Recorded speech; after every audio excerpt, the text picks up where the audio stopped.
Hablando con científicos. Un programa de cienciaes.com para divulgar los avances de la ciencia contados por sus protagonistas.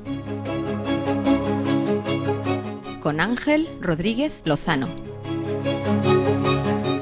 Hoy os invitamos a escuchar Bacterias que aprenden a comer plástico. Hablamos con Manuel Ferrer.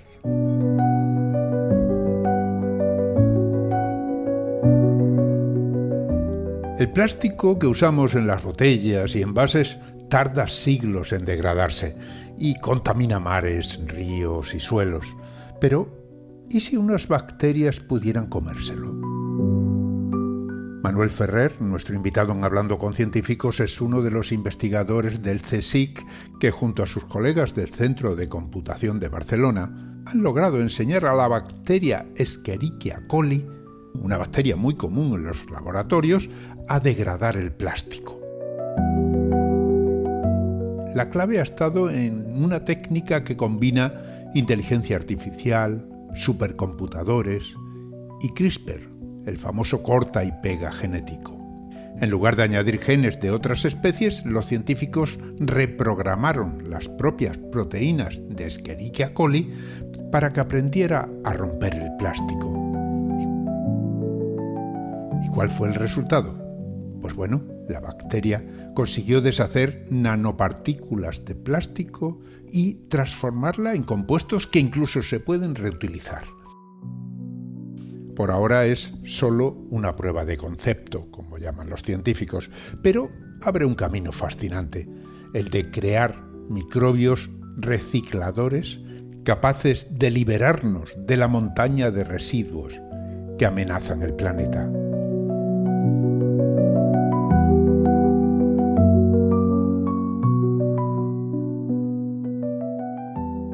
Hablamos con Manuel Ferrer Martínez, es investigador científico del Consejo Superior de Investigaciones Científicas en el Instituto de Catálisis y Petroleoquímica y también catedrático de universidad, jefe del grupo de biotecnología de sistemas.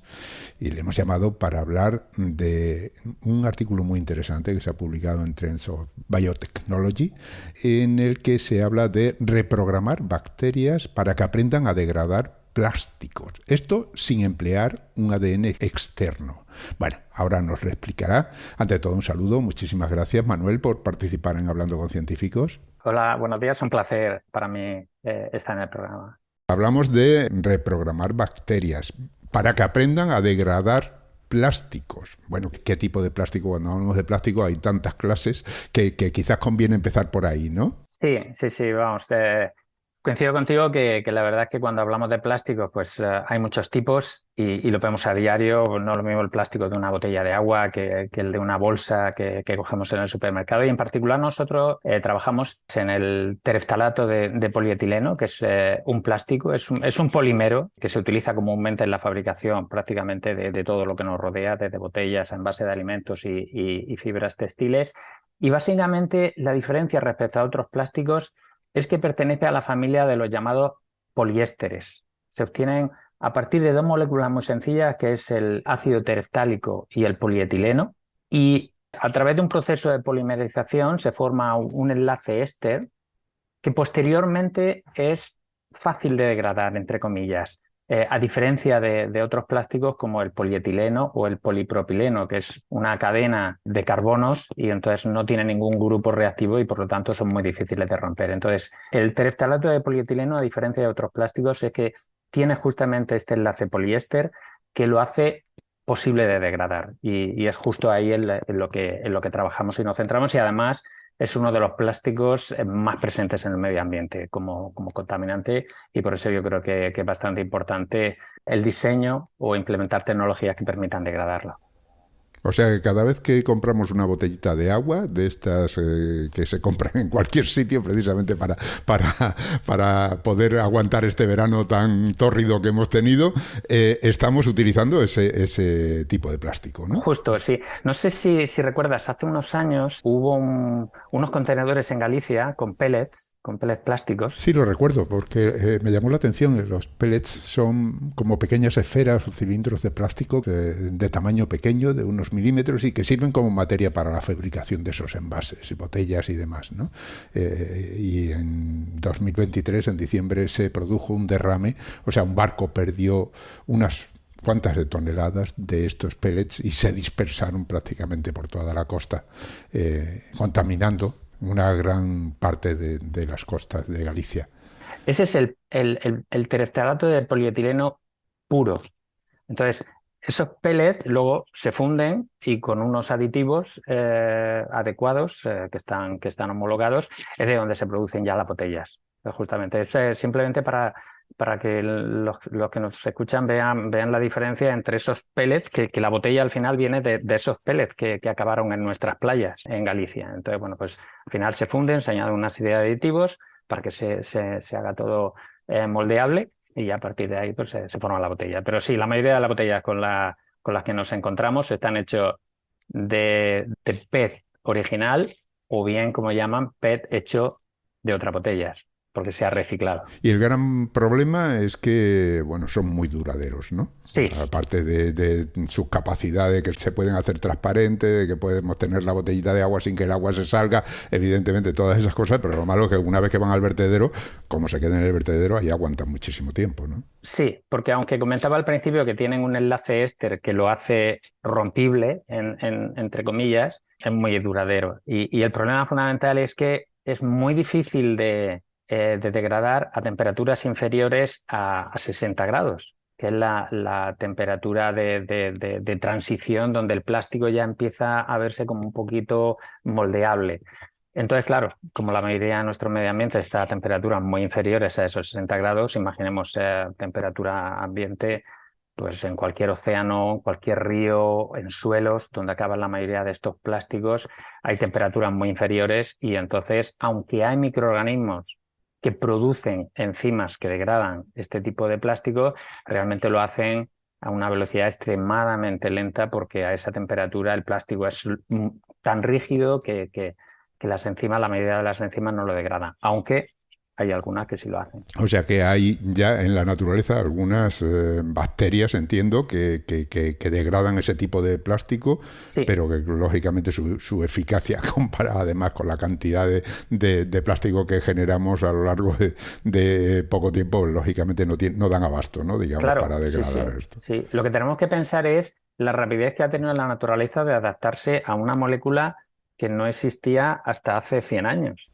Porque la mayoría de procesos bioquímicos o biológicos que conforman nuestro genoma o el genoma de cualquier microorganismo, planta, etcétera, ha sido un proceso de evolución donde la presencia de determinadas moléculas pues, ha hecho adaptarse a las enzimas y a los microorganismos. Pero claro, el plástico apareció en nuestra vida diaria pues, hace 100 años aproximadamente. Entonces, ha sido ese transporte o esa degradación del plástico al medio marino en forma de partículas o a nuestras aguas en ríos o suelos lo que ha hecho que esos microorganismos adaptaran sus enzimas para que degradaran esas moléculas y lo han hecho en un tiempo muy rápido, o sea, evolutivamente en muy corto plazo. Sí, pero esperamos, los hay y ya se sabe y hay estudios que dicen que la proporción de enzimas en medio marino microbianas es muy alta. Bien, hablamos de enzimas. Enzimas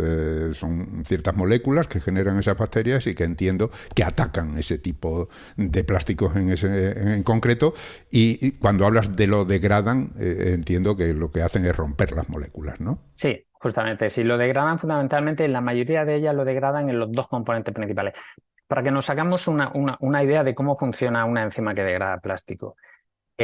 Aunque ahora ya no se ven mucho antiguamente cuando pasamos una tarjeta de crédito en un datáfono, era como un datáfono que tenía una especie de abertura y pasaba la tarjeta. Las enzimas contienen un centro activo que está muy en la superficie de la estructura globular que tienen y justamente tienen un centro activo, 3 aminoácidos, en el caso particular del PET, que lo que hacen es unir ese plástico y empezar a cortarlo en unidades más pequeñas.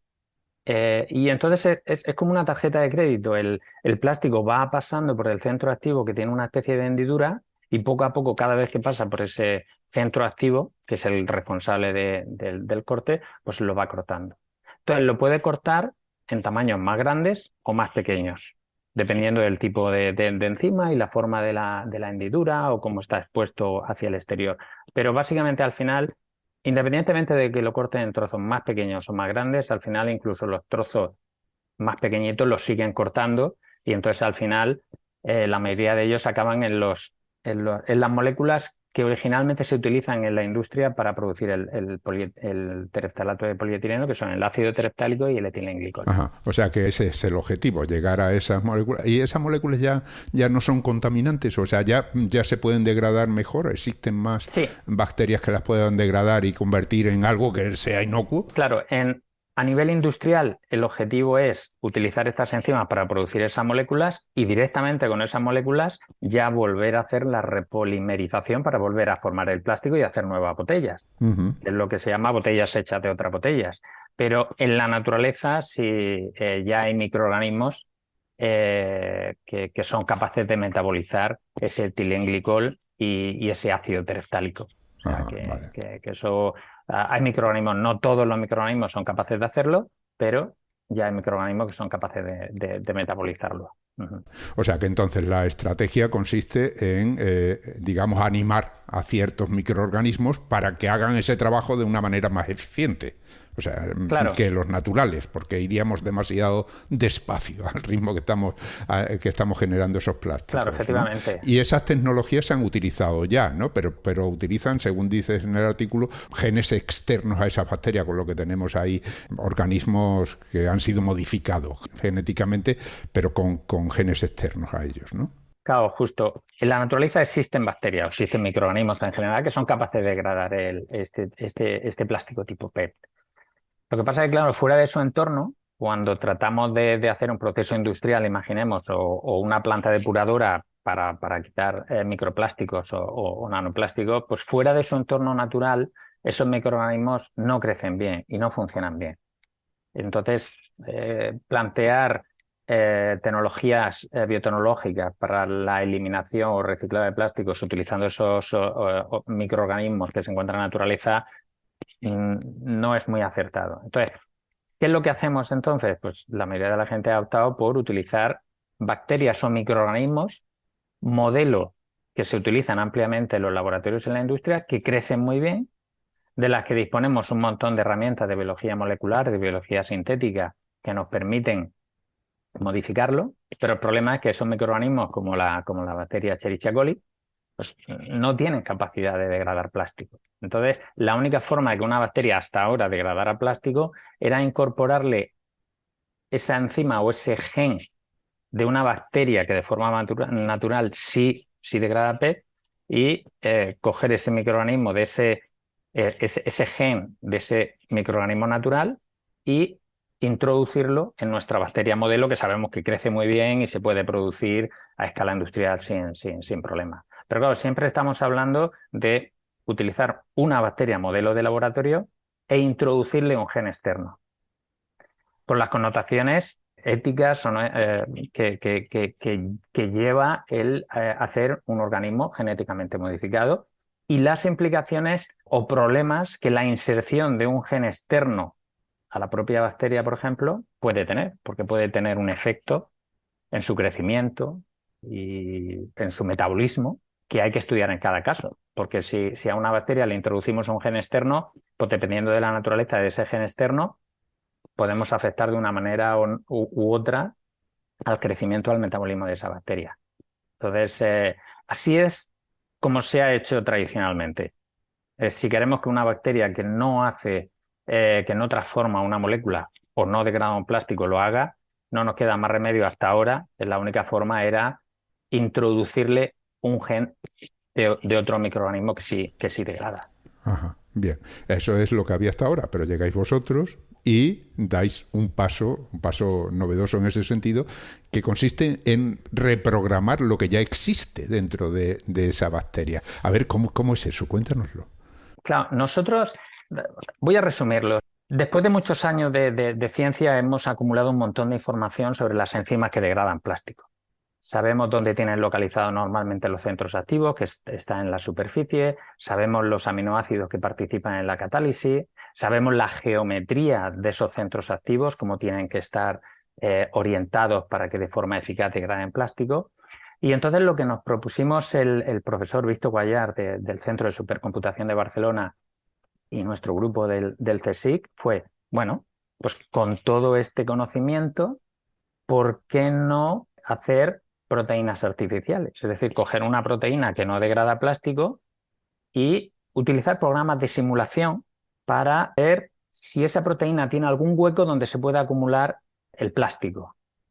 ¿De acuerdo? Y entonces, una vez que encontramos un hueco donde se puede posicionar esa molécula de plástico durante un tiempo definido y en una posición energéticamente favorable, pues entonces hacer pequeñas mutaciones o sustituciones de los aminoácidos que interaccionan en ese hueco, de forma que podamos simular la geometría de ese centro activo que las enzimas tienen en la naturaleza, de forma que podemos convertir una proteína que no degrada plástico, tipo PET, en otra que sí lo hace. Así logramos, por ejemplo, transformar o reprogramar una proteína, por ejemplo, formadora de poros que no degrada PET en una que sí lo hace. Entonces, lo que nos propusimos es entonces, pues justamente ampliarlo a nivel de genoma. Con las connotaciones que tienen los organismos genéticamente modificados, pues entonces nos propusimos coger una bacteria e intentar que degradara PET no introduciendo un gen externo, sino reprogramando una de sus propias proteínas. Entonces lo que analizamos es, utilizamos todas las proteínas del genoma de la bacteria, en este caso Escherichia coli, que es una bacteria modelo que además es segura, está reconocida como segura, con lo cual se podría utilizar para cualquier desarrollo posterior.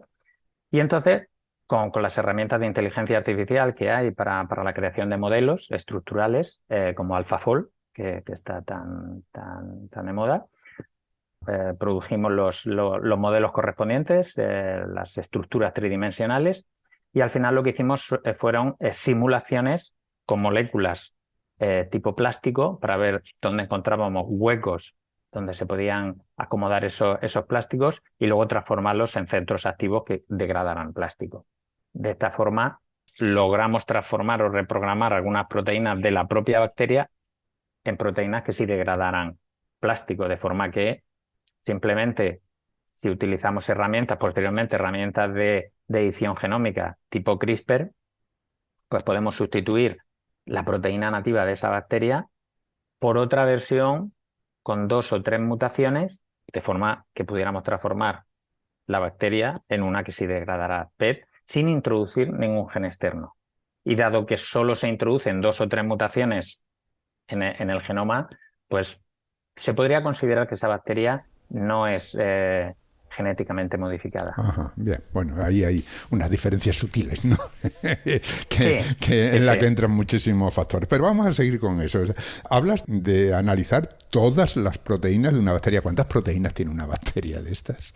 Bueno, dependiendo, sí. Pues en este caso en particular nos centramos más en las proteínas que estaban en la membrana, porque el problema de los plásticos es que esas partículas no pueden pasar en la membrana celular porque las partículas tienen un tamaño de micras y los poros de las bacterias son más pequeños. Dependiendo del genoma de la bacteria o del microorganismo, y bueno, que se pueden hacer estructuras tridimensionales con herramientas de inteligencia artificial con la suficiente calidad, pues podríamos estar hablando de entre 1.000, 2.000, 3.000, 4.000. Tenemos que tener en cuenta que nuestro genoma, por ejemplo, el genoma humano puede tener hasta 20.000 y una bacteria de las pequeñitas puede tener entre 1.000, 2.000, 3.000 genes. Entonces, bueno, pues estamos hablando de un número de proteínas de ese número. Pero vamos, ahora con la ventaja de tener colaboraciones o posibilidades de centros de supercomputación que nos permiten hacer todos los cálculos y simulaciones en cuestión de minutos, hasta donde yo recuerdo en conversaciones con el profesor Guallart, yo creo que estamos hablando del análisis de genomas completos en cuestión de días. Y la reprogramación completa de una bacteria la podemos hacer en cuestión de 2 o 3 meses.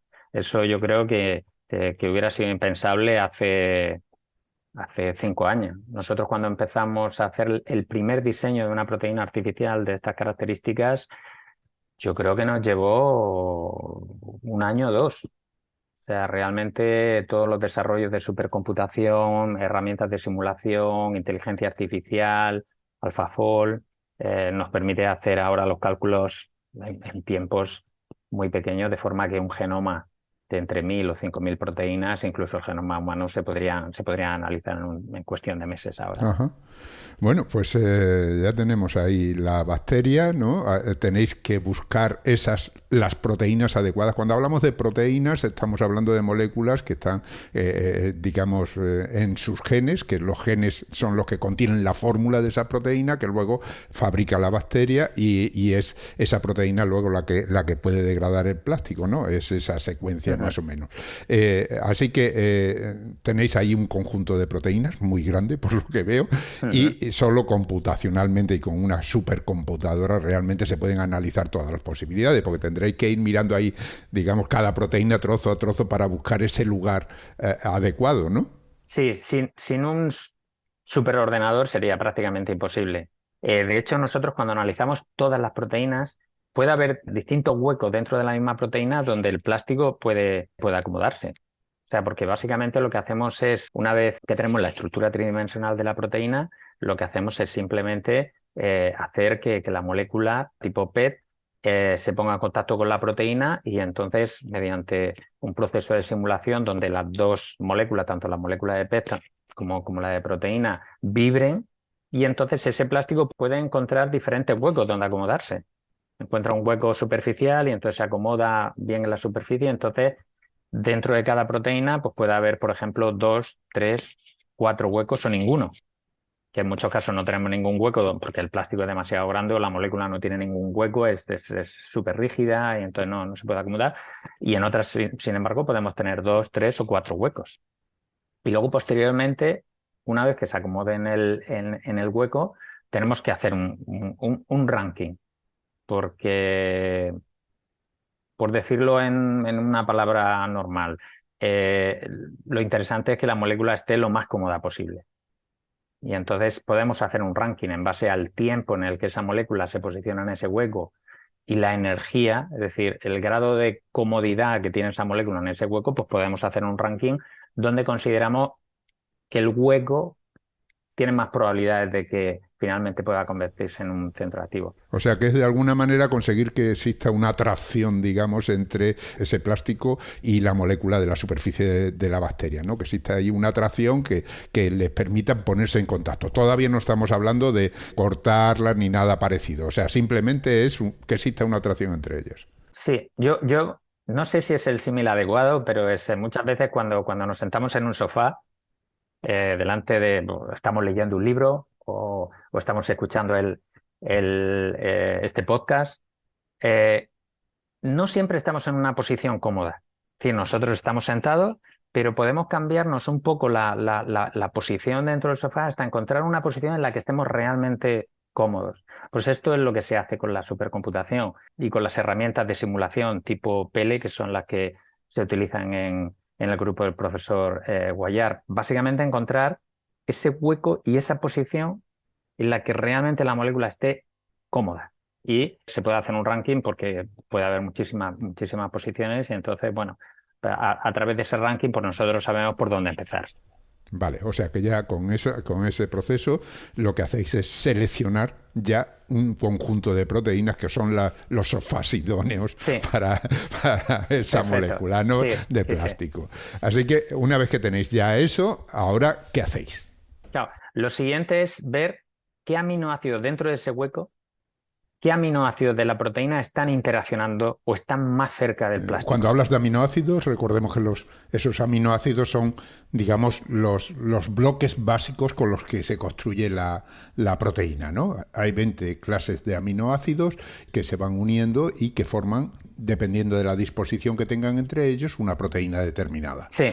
Lo que hacemos es sustituirlos porque al final sabemos que el plástico tipo PET, que contiene un poliéster, se necesitan 3 residuos catalíticos, que es una serina, una histidina y un aspartico o un glutámico. Que son 3 de los 20 aminoácidos que he mencionado antes. Sí, que lo que hacen es, a través de un enlace de una atracción nucleofílica entre el grupo hidroxilo de la serina y el grupo éster del plástico, pues se inicia la atracción y el corte. Y entonces lo que hacemos es que esos aminoácidos que interaccionan con el plástico, lo que hacemos es cambiarlos computacionalmente por los 3 que sabemos que son necesarios.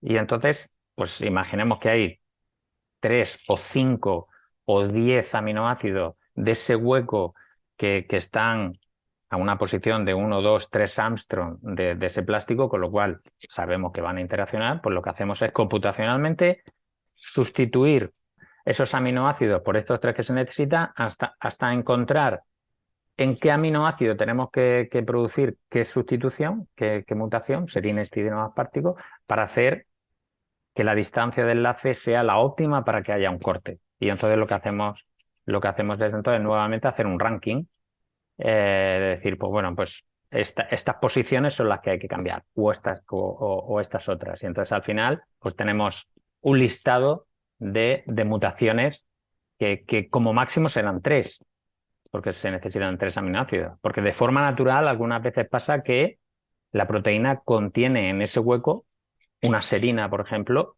de forma natural, con lo cual solo habría que introducir 2. Vale, o sea que realmente lo que estamos haciendo en ese caso es que como ya tenemos la molécula y el sofá, podemos decir, en ese sofá, en ese punto de contacto, ahí lo que hay que buscar es que exista justo las moléculas adecuadas para que no solo se acople la molécula al sofá, sino que además en ese momento, como se quieren tanto, digamos, la corte, ¿no? Sí, justo. Sí.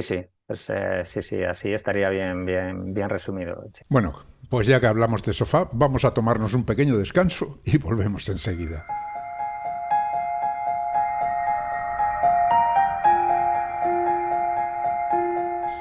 Estáis escuchando Hablando con Científicos, un podcast de cienciaes.com para divulgar la ciencia de la mano de sus protagonistas.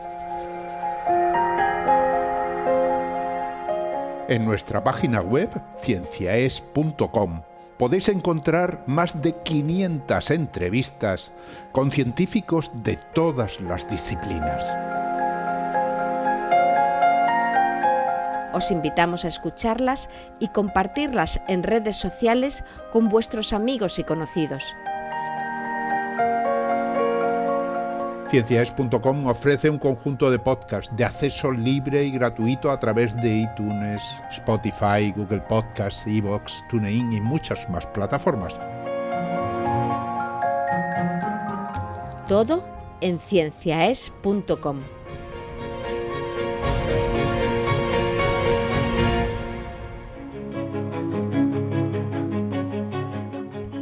Continuamos hablando con Manuel Ferrer Martínez. Es investigador científico del Consejo Superior de Investigaciones Científicas en el Instituto de Catálisis y Petroleoquímica.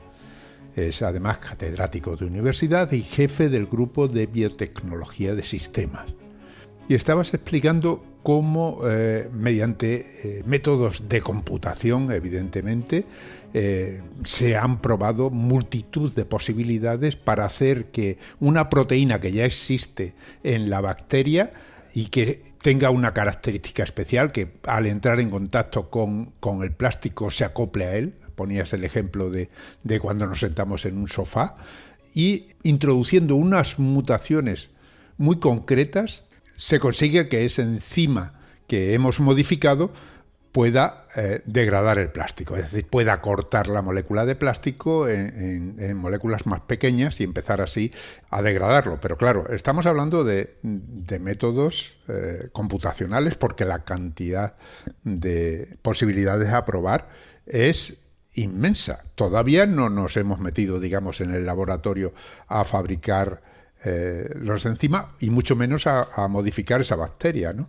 Lo que tenemos que tener en cuenta es que ahora mismo, por ejemplo, es muy fácil producir proteínas porque se pueden sintetizar. O sea, el precio para sintetizar proteínas y probarlas en el laboratorio es bajo, pero aún así no podemos sintetizar cientos de proteínas para probarlas porque entonces nos llevaría más tiempo la validación experimental que la parte computacional. Entonces, ahí es donde la parte computacional es clave, en hacer justamente ese ranking que nos diga, por ejemplo, de estas 10 proteínas consideramos que estas variantes, estas 50 variantes, por ejemplo, son las que hay que centrarse y si no funcionan, pues entonces ver la siguiente. Y lo que es importante es lo que llamamos el aprendizaje, la inteligencia artificial, el machine learning, es con la información experimental de esas variantes, de esos mutantes, aprendemos a modular nuestras simulaciones. Es decir, aprendemos a cómo realizar nuevas proteínas artificiales. Porque claro, vamos aprendiendo cómo tienen que ser esos huecos, cómo tiene que ser la geometría, cómo tienen que estar dispuestos, cuál tienen que ser los ángulos entre los aminoácidos que van a hacer el corte. Entonces, los datos experimentales, y es algo que ahora prácticamente en todos los estudios o investigaciones que se hacen que implican inteligencia artificial, es justamente eso, aprender de los metadatos experimentales para optimizar las herramientas de inteligencia artificial y así, con ese aprendizaje, pues podemos hacer mejores diseños, que es justamente el paso que tendremos que hacer posteriormente. Claro, la inteligencia artificial se permite hacer todas las pruebas que le dé la gana, digamos, y lógicamente en cuestión de tiempo no es comparable con tener que andar en laboratorio elaborando todo el proceso, ¿no? O sea que ya vais a tiro hecho. La inteligencia artificial lo que hace es una criba tremenda al principio y os deja ya apuntando a lugares más probables, ¿no? Sí, para emplear. Pero claro, luego viene, ahí tenéis que manejar ya moléculas reales, ya no estamos hablando de inteligencia artificial, ya hay que meterse en el laboratorio y empezar a diseñar y a cambiar ahí, incluso átomo por átomo, no sé si molécula, para saber exactamente dónde se puede meter y cómo se puede meter, ahí hay una labor tremenda, ¿no? Sí, aquí básicamente ya las herramientas de síntesis de genes, la verdad que está bastante, es algo que ya se ha resuelto bastante bien. Entonces, antiguamente yo, de hecho, cuando empecé mi tesis doctoral, hace ya un tiempo, pues hacer mutaciones realmente llevaba meses o años. Ahora mismo ya hay empresas que se dedican a sintetizar DNA, sintetizar genes, con lo cual, si nosotros a partir de las técnicas computacionales nos dicen que en la posición 125 hay que cambiar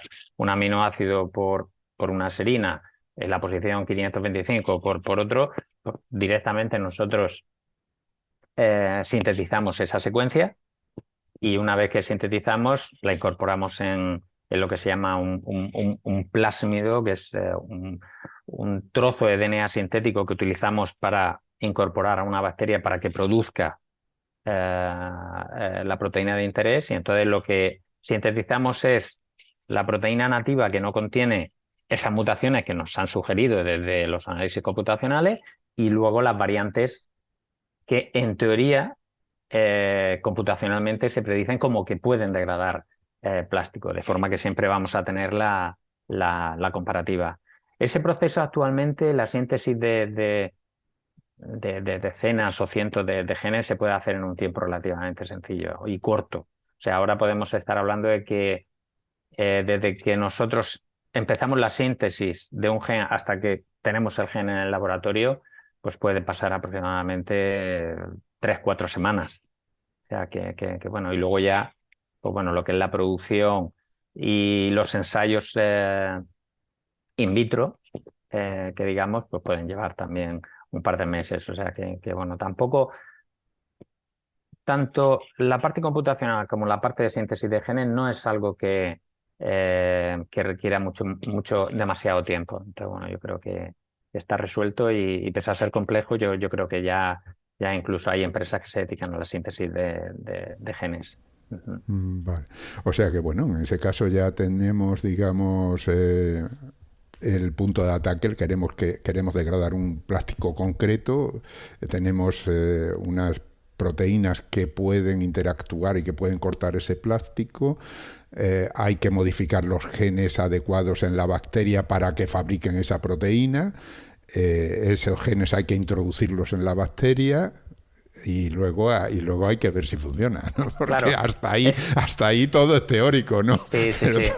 Hay que ver si funciona o no funciona. Claro, efectivamente. Si nosotros in vitro, una vez que sintetizamos el gen mutante y luego a partir de ahí producimos la proteína modificada, pues in vitro ponemos las partículas de plástico en contacto con la proteína y verificamos si tiene actividad. Pero claro, como comenta, una vez que verificamos que la proteína efectivamente degrada ese plástico, claro, luego hay que introducirla en el genoma de la bacteria.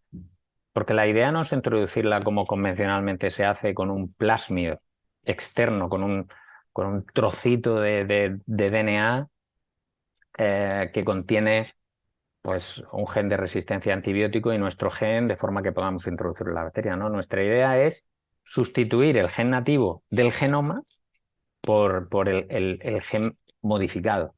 Y eso se hace por tecnologías de edición genómica que también, bueno, es algo que ya se está utilizando.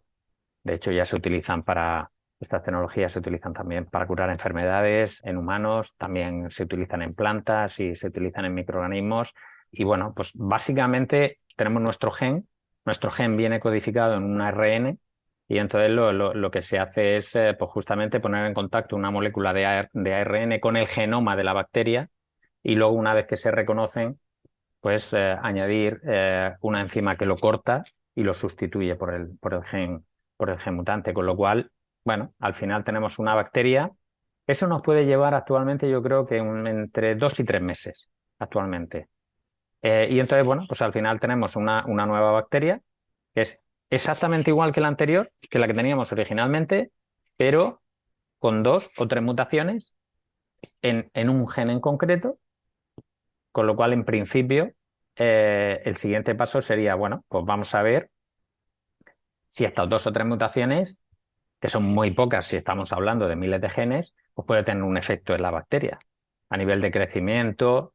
Claro, al final estás modificando su ADN y ahí esa proteína que fabricaba antes no es exactamente igual que la que fabrica ahora, aunque Claro, la diferencia sea muy poca. Nosotros, de todas formas, se me ha olvidado comentar algo muy importante al principio, y es que cuando modificamos una proteína computacionalmente, nos aseguramos que las mutaciones que estamos incorporando para incorporar un nuevo sitio que corte el plástico estén alejados del centro activo que le permite a esa proteína realizar su función natural. Por ejemplo, si estamos hablando de una proteína que fosforila glucosa y tiene un centro activo en una posición de la molécula, pues nos aseguramos y computacionalmente le decimos al ordenador, si encuentras un hueco que esté cercano al hueco donde la enzima tiene el centro activo que le permite funcionar de forma natural, entonces descártalo. Con lo cual nos aseguramos que si introducimos un centro activo artificial que corte plástico, no afecte en teoría a la función original de esa proteína. Y de hecho eso es algo que vemos, porque cuando ya hemos editado genómicamente Escherichia coli con los mutantes que sí degradan tereftalato de polietileno en forma de nanopartícula, no vemos un efecto, al menos en las proteínas que nosotros hemos trabajado y con el organismo que hemos trabajado, no hemos visto un efecto negativo ni en el crecimiento ni en el fenotipo.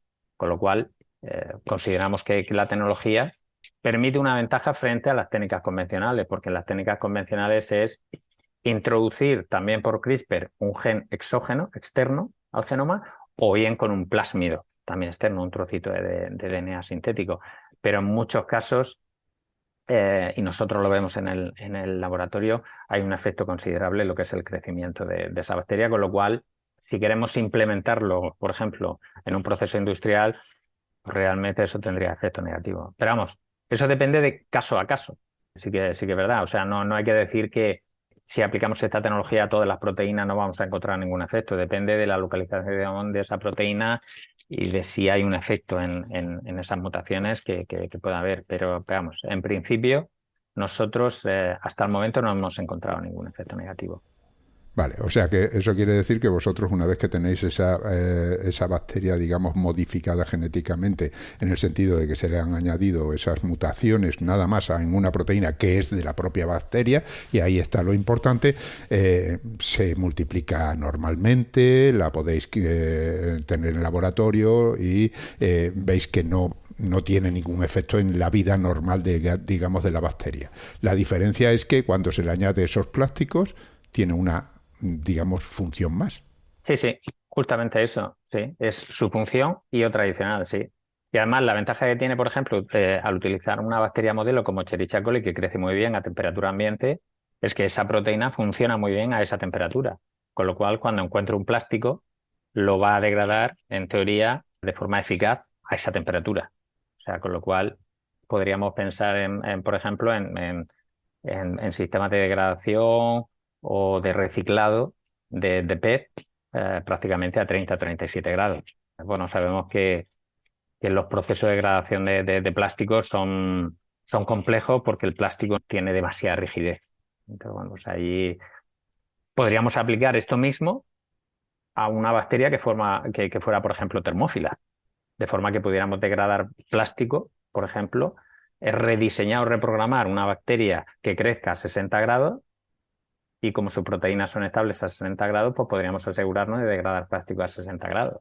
O sea que bueno, en teoría, como las herramientas son generalistas, es decir, todas las herramientas computacionales que utilizamos se pueden utilizar en proteínas de cualquier genoma y las técnicas de edición genómica se pueden aplicar en teoría también a cualquier organismo, pues entonces extrapolar esta prueba de concepto para degradar plástico en la bacteria modelo que hemos utilizado, que en este caso es el Escherichia coli, a otro tipo de conversiones, a otro tipo de plásticos o a otro organismo, pues sería posible. Ajá. O sea que realmente estáis abriendo un camino nuevo ahí en ese sentido que tiene un montón de posibilidades.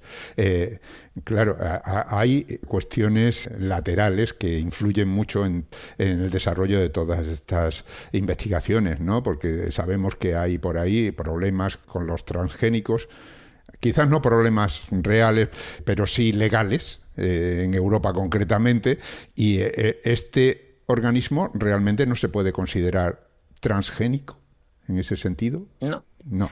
Ahí es un punto importante y lo hemos estado comentando con colaboradores recientemente. No es lo mismo la regulación y las implicaciones éticas, por ejemplo, que hay a nivel de microorganismos, de plantas o de humanos.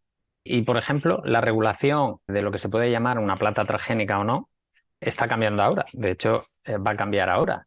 Hasta ahora, si tú coges a un microorganismo o una planta y le metes un gen exógeno externo a la propia planta, ya es un organismo genéticamente modificado, con las implicaciones éticas y sobre todo a nivel europeo sería impensable plantear su uso en cualquier suelo agrícola o proceso industrial. Eso sería muy difícil. Pero claro, con esta tecnología ahora, por ejemplo, la Unión Europea lo que está diciendo es que si no añades un gen externo y incorporas solo una serie de mutaciones puntuales en el genoma, entonces ya no se considera transgénico. O sea, la regulación va a cambiar. Entonces, lo que nosotros creemos es que este tipo de tecnologías, es decir, donde reprogramamos el propio genoma de una planta o de una bacteria, de forma que solo introduciendo 2 o 3 mutaciones puede tener la función que nosotros queremos, pues entonces ya dentro de la regulación europea ya no pasaría a ser organismo genéticamente modificado. Claro, la Unión Europea se plantea este tipo, de hecho se ha estado debatiendo durante mucho tiempo, porque de forma natural hay muchos organismos, todos los microorganismos o todos los organismos en general, por procesos de evolución van incorporando mutaciones al azar. Claro, sí, y entonces no somos organismos modificados genéticamente. Entonces la Unión Europea o el Parlamento Europeo lo que está diciendo es, bueno, si de forma natural se producen esas mutaciones y no pasa nada, pues entonces, bueno, pues vamos a sacar fuera de lo que se llaman organismos genéticamente modificados variantes de bacterias, por ejemplo, de microorganismos o de otros organismos que sin añadir un gen externo, pero que contengan un número de mutaciones muy pequeñitas, pues se puedan utilizar. Entonces, bueno, esa regulación ha cambiado ahora.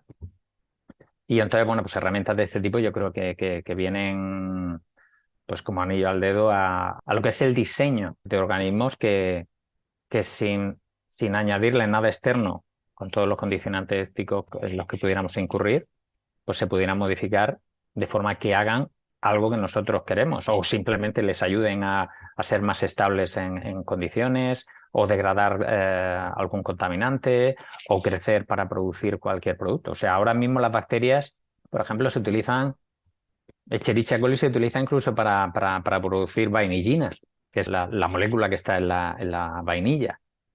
Pero claro, estamos hablando de que Escherichia coli puede producir vainillina, pero incorporándole un montón, entre comillas, de genes externos. Claro, si pudiéramos hacerlo sin introducir genes externos, pero simplemente introduciendo unas pequeñas mutaciones que hicieran que su propio genoma lo produjera, pues entonces estaríamos hablando de un escenario completamente diferente. Aunque bueno, está un poco alejado todavía de esta prueba de concepto, pero yo siempre he tenido en la cabeza la idea de, por ejemplo, las enfermedades lisosomales, en nuestro caso. Son enfermedades, de hecho, la prueba del talón que nos hacen cuando nacemos para ver si tenemos deficiencias en alguna enzima en particular. Enzimas que están involucradas en el metabolismo de azúcares o de lípidos.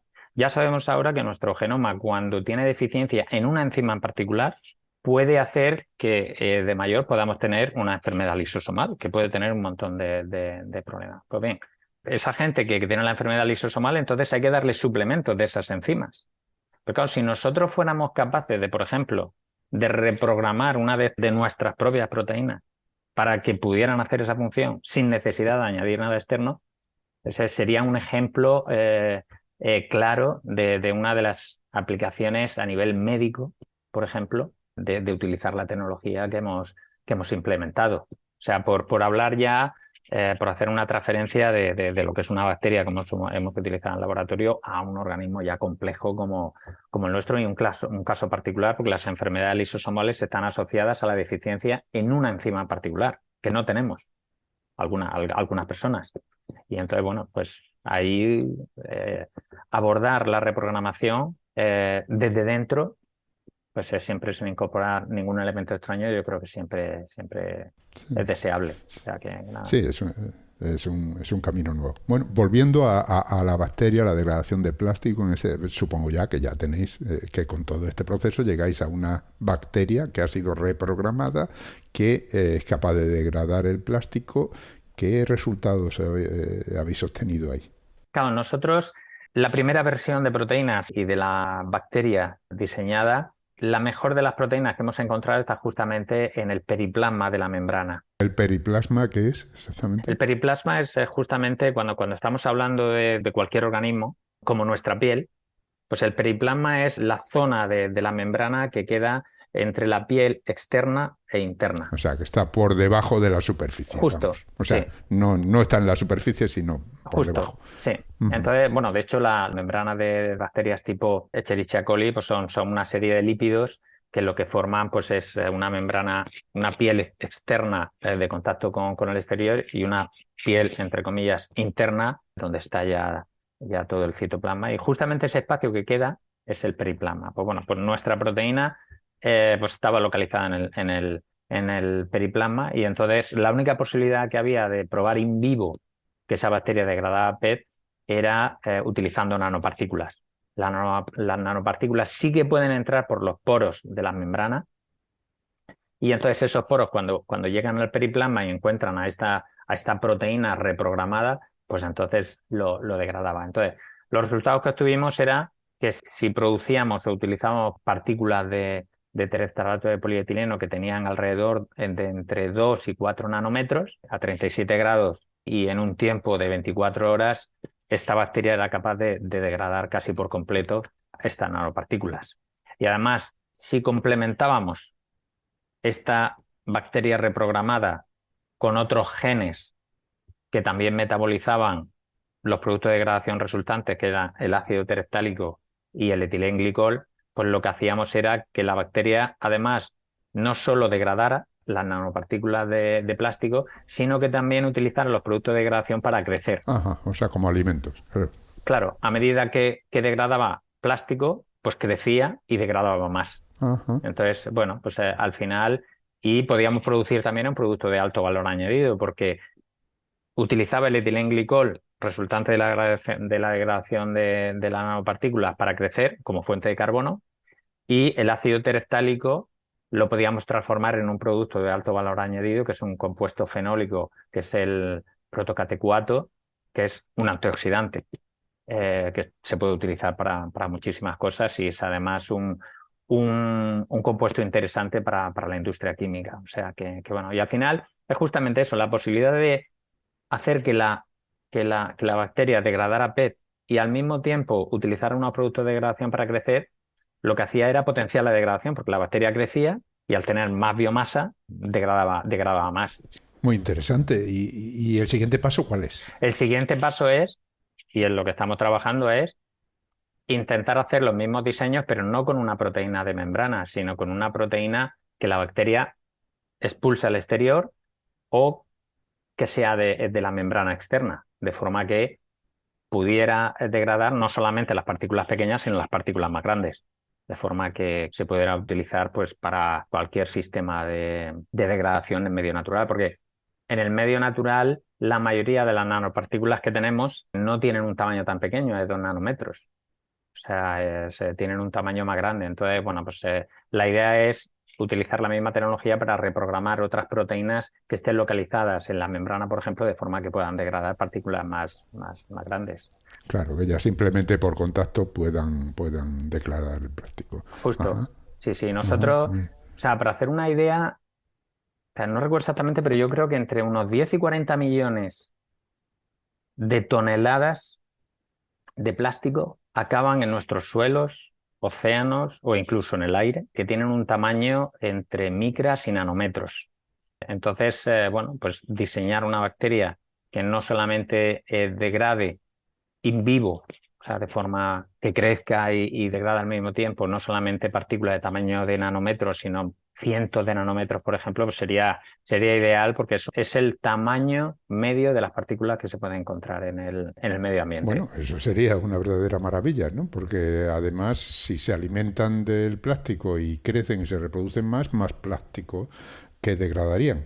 Eso sin contar con otras aplicaciones posibles. Claro, podríamos decir, bueno, pues que con esta bacteria puede haber alguna aplicación industrial o biotecnológica. Pues bueno, nosotros creemos que sí, en el futuro seguro que surge algo y la razón fundamental está en que ya se están haciendo sistemas de filtración de agua, ya sabemos que el agua del grifo o el agua de mar contiene micropartículas o nanopartículas. Y entonces, bueno, de hecho ya hay proyectos europeos y hay industrias que ya están implicadas en el desarrollo de membranas con enzimas para degradar las nanopartículas y entonces, pues bueno, integrar este tipo de microorganismos en plantas de depuración, por ejemplo, pues sería lo ideal. Y no necesitaríamos trasladar un microorganismo del laboratorio a esa planta de tratamiento de agua. Podríamos coger un microorganismo presente ya en ese agua y reprogramarlo y entonces volver a introducirlo sin las consideraciones éticas, que veamos, sería una posibilidad. Porque de hecho, seguramente lo sepan muchos de los que nos están escuchando, pero uno de los problemas de cómo acaban los plásticos en nuestros suelos agrícolas y en nuestros parques es el uso del agua que viene de las depuradoras. Claro, de las depuradoras, sí, claro. Justo, porque no se acaban. Y los datos, la verdad es que cuando vemos los datos que se han reportado en las publicaciones científicas, sí, te quedas asombrado porque se está hablando de cientos o decenas de miligramos por kilo de suelo. Pero claro, pues no estamos hablando de un regadío puntual. Son regadíos constantes. Sí, que se van acumulando cada vez más, claro. Sí. Entonces, bueno, pues si pudiéramos hacer tecnologías bien enzimáticas o bien microbianas, como las que planteamos en este trabajo, por ejemplo, para la eliminación de partículas de plástico en sistemas de depuración de aguas, pues entonces yo creo que con eso se evitaría muchísimo de los problemas que no vemos ahora. Pues, claro, nosotros vemos los macroplásticos, que es lo que vemos que se acumula, y se ve muy fácil, como el caso que contaba al principio de los pellets, el de las costas gallegas, pero sí, el problema fundamental también es cómo manejamos el tema de los microplásticos y nanoplásticos, que ya sabemos que tiene un efecto en la salud y no solamente nuestra, sino de la mayoría de los seres, bueno, en casi todos los seres vivos. Hace poco leí yo un trabajo que estaba catalogado alrededor de 3.000 especies donde se habían encontrado efectos ya catalogados y cuantificados de los microplásticos y nanoplásticos. O sea que bueno, cualquier tecnología para la eliminación, o por lo menos en las plantas de depuración de agua, que yo creo que sería deseable. Muy bien, pues esperemos que esto siga adelante, que para eso necesitamos precisamente estas investigaciones, porque tenemos problemas que nosotros mismos hemos creado y tenemos que buscar las soluciones, y unas soluciones rápidas porque los problemas crecen a una velocidad tremenda, ¿no? Sí. Y esta sería una posibilidad muy asequible, además, que una vez conseguida una bacteria adecuada, eso de que se pueda reproducir y alimentar, además de esos microplásticos, con lo que sería la solución ideal, ¿no? Cuanto más plástico, más bacterias, porque se alimentan de ellos. No, sí. Y luego ya, bueno, pues intentar desarrollar uno de las investigaciones que más interés tiene ahora es incorporar la ciencia de los materiales con la ciencia de la biología. Y entonces intentar incorporar estas bacterias reprogramadas u otras, pero bueno, como estamos hablando de este caso particular, en materiales diseñados a la carta para hacer sistemas de filtración sería lo ideal. Claro, ya va el paquete completo, ¿no? Sí. Ahora mismo yo creo que muchas de las empresas están justamente trabajando en esa línea. Uh-huh. En integrar la parte de biológica con la parte de materiales para integrar ambos para implementar sistemas mixtos optimizados para justamente soluciones ad hoc para problemas que se están planteando en el día a día. Y necesitan soluciones rápidas, como has comentado. Muy bien, muy interesante. La verdad es que podríamos estar hablando muchísimas horas de todo esto. Estas investigaciones llevan años y lógicamente reducirlas aquí en una hora cuesta mucho trabajo. Pero bueno, nos hemos hecho una idea de en qué consiste. La verdad es que me parece fascinante, pero no quiero llegar al final y despedirme sin mencionar al equipo con el que has trabajado, ¿no? Que ese equipo que ha sido fundamental para hacer toda esta investigación y para llegar a esa publicación que hemos mencionado al principio. Háblame del equipo. Sí, el equipo es un equipo multidisciplinar, porque al final, bueno, como equipos nacionales participamos, la colaboración, hemos co-desarrollado el trabajo liderándolo por igual el profesor Víctor Gallard del Centro de Supercomputación de Barcelona y nosotros como CSIC, nosotros más en la parte de validación de la tecnología y el Centro de Supercomputación de Barcelona en la parte de las simulaciones y todos los análisis computacionales. También está la spin-off del Centro de Supercomputación de Barcelona, que es Nostrum Biodiscovery, que es una spin-off también en la parte computacional, la Universidad de Barcelona. Y luego también hay una serie de grupos europeos o colaboradores europeos que también tienen bastante experiencia en enzimas y en microorganismos que degradan plástico, porque claro, cuando tú diseñas una bacteria que degrada plástico, inmediatamente te surge la idea, digo, si va a ser mejor que otras bacterias que de forma natural degradan plástico. Entonces, bueno, pues hemos colaborado con grupos que nos han aportado el know-how y ejemplos de bacterias que de forma natural degradan plástico, de forma que pudiéramos comparar. También nos han aportado genes que nos han permitido transformar los productos de degradación, como el tereftálico, en productos de alto valor añadido, y sobre todo también grupos que nos han ayudado en Suiza. Bueno, los grupos anteriores eran la Universidad de Düsseldorf y la Universidad de Hamburgo en Alemania. Y luego también ha participado, y yo creo que la contribución también ha sido notable, un grupo en Suiza que justamente se encarga en ver el tamaño de las partículas. Porque para demostrar que la bacteria es capaz de degradar las partículas, tienes que demostrar previamente que las partículas que vas a probar tienen el tamaño adecuado, de entre 2, 4, 5 nanómetros. Entonces, bueno, pues ahí había mucho análisis de microscopía que nos ha ayudado básicamente a ver esos productos de degradación. Y bueno, pues realmente ha sido una investigación multidisciplinar, yo diría, gente experimental en distintas temáticas y investigadores en la parte de supercomputación. Y entonces, bueno, pues yo creo que ha sido el ejemplo de una investigación que sin todas esas piezas de distintas áreas no hubiera sido posible. Es una colaboración que yo diría que es de los tiempos modernos y actuales. Yo creo que sin colaboraciones de este tipo y uniendo las bondades, entre comillas, de la parte in silico de supercomputación, inteligencia artificial, simulaciones y parte experimental, no solamente ya a nivel de enzimático, enzimología, bioquímica, de biología de sistemas, de biología sintética, cómo modificar genomas y luego microbiología.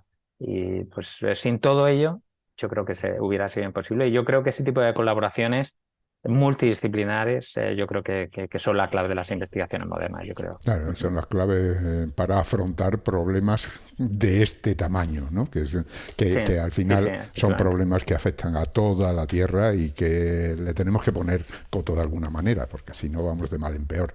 Así que, bueno, pues enhorabuena por este trabajo. Me queda una última pregunta que siempre hago, porque como hay estudiantes que nos están escuchando y que alguno de ellos puede estar interesado en dedicarse en el futuro a investigar este tipo de problemas, les viene muy bien vuestro ejemplo, ¿no? ¿Cómo has llegado ahí? ¿Cómo te dedicaste tú? ¿Cómo llegaste a dedicarte a estas cosas, ¿no? Cuéntanos un poco. Sí, buena pregunta. Bueno, en primer lugar, animo a los jóvenes y a las jóvenes a que se animen por la investigación, porque yo creo que la preparación que tienen ahora y los conocimientos que están adquiriendo tanto en las universidades como en los másteres es genial. Además, tienen unos conocimientos también en la parte de bioinformática, computación y nuevos retos globales que yo creo que los hacen posicionarse en el momento adecuado como para afrontar y solucionar los problemas que tenemos ahora. Yo llegué aquí, yo estudié, simplemente por hacer un pequeño resumen, yo estudié química industrial. Yo soy de Almería, estudié en Granada química industrial. Y bueno, al final, el último año de carrera pedí lo que se llama una beca de introducción a la investigación, que en este momento se llama JAE Intro de CSIC. Y aunque en principio mi idea era química industrial, trabajar en la optimización de procesos, cuando vemos en una industria 2 reactores y vemos una tubería, pues cómo se tienen que hacer esa conexión para que haya la mínima pérdida de energía. Pero cuando yo pedí la beca de introducción a la investigación, pues me mandaron a Madrid, a un laboratorio del profesor Antonio Ballesteros, aquí en el Instituto de Catálisis y Petroquímica, para trabajar en una cosa que no tenía nada que ver con lo que estudié en la carrera, con enzimas, justamente, en la parte más biológica. Y bueno, pues ahí aprendí a cómo trabajaban las enzimas. En ese momento dependíamos mucho de las enzimas que nos podían suministrar las empresas. Y a partir de ahí, pues me dediqué a hacer un postdoc en Alemania para moverme más a la parte microbiología, ver cómo a partir de los genomas microbianos podemos tener nuevas enzimas. Posteriormente llegó el auge de la ingeniería de proteínas, aprendimos a cómo extraer proteínas de microorganismos en la naturaleza, haciendo expediciones por el mar Mediterráneo, por ejemplo, para coger muestras de las profundidades para extraer DNA y nuevas enzimas, luego modificarlas, luego aplicarlas a procesos industriales. Y a partir de ahí, sobre todo, hemos llegado a este trabajo porque aprendiendo de todas las capacidades de las enzimas y microorganismos que encontramos en la naturaleza, intentar mejorarlos para afrontar los problemas, porque claro, con lo que tenemos no podemos abordar los retos que tenemos ahora, como has comentado en algún momento en la entrevista. Entonces, ese paso de cómo podemos utilizar el conocimiento acumulado de lo que hay en la naturaleza, de enzimas, de microorganismos, y luego utilizando herramientas computacionales, cómo podemos hacer nuevos diseños que nos ayuden realmente a afrontar esos problemas, yo creo que ha sido el nexo de unión entre lo que empecé haciendo y lo que hago ahora. Y realmente lo que me he dado cuenta es que yo empecé estudiando una cosa en la universidad y me dedico a otra completamente diferente. Entonces yo creo que tenemos capacidad para adaptarnos a los nuevos retos. Además ahora podemos encontrar información a tiempo real en Internet, en redes sociales y demás en tiempos muy cortos, y entonces nos podemos ir adaptando. De hecho, hay estudiantes que han estudiado biología que luego se mueven en la parte bioinformática y son capaces de afrontar esos retos. Entonces, bueno, pues realmente animo a la gente a que también tenga la idea de afrontar retos que no necesariamente estén relacionados con lo que han estudiado, porque sé que van a tener la capacidad y la información y el know-how que se pueda obtener, no solamente ya de los grupos de investigación que cada vez son más potentes en España y en Europa y en el resto del mundo. Y entonces, bueno, pues ahí ya animo justamente a esa evolución constante en la que tenemos que estar todos, incluidos no solamente nosotros como científicos o científicas, sino todo el mundo en general tiene que estar en ese... O sea que volvemos a la reprogramación, ¿no? Sí, tenemos que reprogramarnos, sí, efectivamente, constantemente, si queremos ahí, pues ir adaptándonos. Bueno, lo hacemos a diario en nuestro día a día, y entonces, bueno, pues a nivel de de abordar retos de proyectos, de investigaciones y demás, yo creo que es importante, y animo a la gente joven a que se meta en el mundillo este de la ciencia. Y creo que se pasa bien, y yo creo que al final con desarrollo de este tipo, y lo vemos a diario, realizar estas investigaciones y estos resultados, yo creo que te lleva a uno no solamente ya a nivel personal, sino ya viendo que puedes abordar retos globales. Yo creo que, sí. que está Y además bien. lo necesitamos. Lo estamos necesitando cada vez más porque los retos son importantes. Bueno, pues lo que me queda es agradecerte estas palabras, agradecerte todas estas explicaciones, porque sin vuestra ayuda a la hora de divulgar estas cosas no podemos entenderlas, y creo que es necesario. Así que muchísimas gracias por este tiempo que nos has dedicado y por estas enseñanzas. Y nada, adelante, ya sabes dónde estamos, podemos seguir hablando, porque entiendo que las investigaciones continúan y volveremos a hablar en un futuro, por supuesto. Muchísimas gracias por participar. Nada, muchísimas gracias a ti, y espero que los oyentes del podcast pues eso, ya saben dónde estamos, y bueno, para cualquier cosa pues entonces estamos por aquí para cualquier aclaración, o si buscan también algunos retos científicos, pues ya pueden ponerse en contacto. O sea que nada, ha sido un placer. En la página web pondremos referencias para que cualquiera que quiera ampliar o que quiera saber más lo pueda hacer. Pero ahora nos despedimos, como hemos dicho. Hemos hablado con Manuel Ferrer Martínez, es investigador científico en el Consejo Superior de Investigaciones Científicas, en el Instituto de Catálisis y Petroleoquímica, y catedrático de universidad y jefe del Grupo de Biotecnología de Sistemas. Lo dicho, Manuel, muchísimas gracias y hasta la próxima. Nada, a ti, un saludo.